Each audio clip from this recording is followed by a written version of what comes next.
Hello বন্ধুরা, গোপাল রান্নাঘর থেকে আজকে আপনাদের সাদর আমন্ত্রণ জানাচ্ছি। বন্ধুরা, বাজারে খুব সুন্দর জ্যান্ত চারাপোনা মাছ দেখলাম। তো সেরকম বেশ কিছু চারাপোনা মাছ কিনে নিয়ে এসে কেটে ধুয়ে পরিষ্কার করে নুন হলুদ মাখিয়ে ম্যারিনেট করে রেখে দিলাম। সব সময় রিচ আইটেম খেতে ভালো লাগে না, সুতরাং চারাপোনা মাছের ঝোলও আলু দিয়ে পাতলা করে ভালোই লাগে। তো প্রথমে কড়াইয়ে 3 চামচ তেল দিয়ে, সর্ষের তেল দিয়ে আমি দুটো দুটো করে মাছ খুব কড়া করে ভাজবো না, মোটামুটি লাল করে ভেজে নেব। দু পিঠই বেশ সুন্দর করে ভেজে নেব।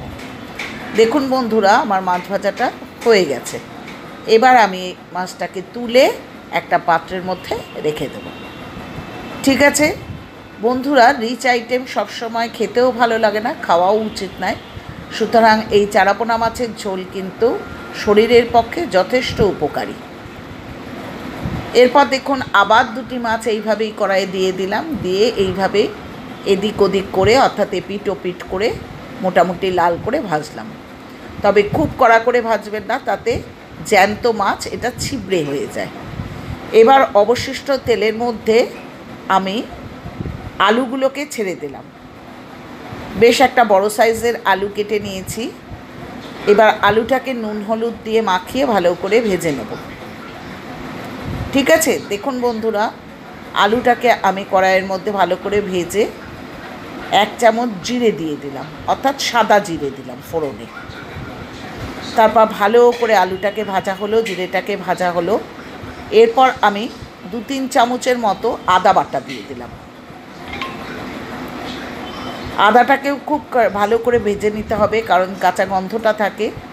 তারপর দুটো বড় সাইজের টমেটো দিয়ে টমেটোটাকেও খুব ভালো করে আংশালাম। আংশানোর পর দেখুন আমি 1 চামচ নুন দিয়ে দিলাম।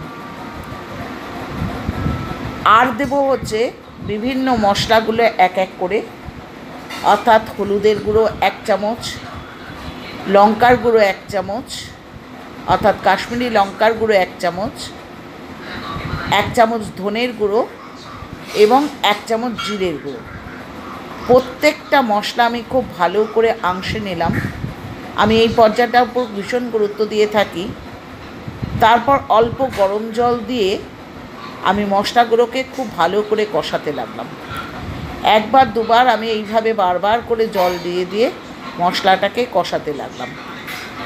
তারপর যখন দেখুন মশলাটা ভালো করে কষানো হয়ে গেছে, এবার আমি আমার প্রয়োজন মতো গরম জল, অর্থাৎ ঝোলের পরিমাণটা আমার নিজের ইচ্ছার উপর নির্ভর করবে, আমি গরম জল ঢেলে আমি আলুটাকে সেদ্ধ হতে দিলাম।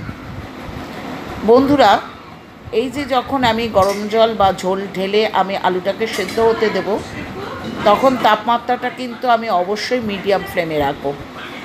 তার কারণ হচ্ছে, দেখুন বন্ধুরা, এখানে আমি মাছগুলো ভেজে রেখে দিয়েছি, না হলে আলুগুলো সেদ্ধ হবে না।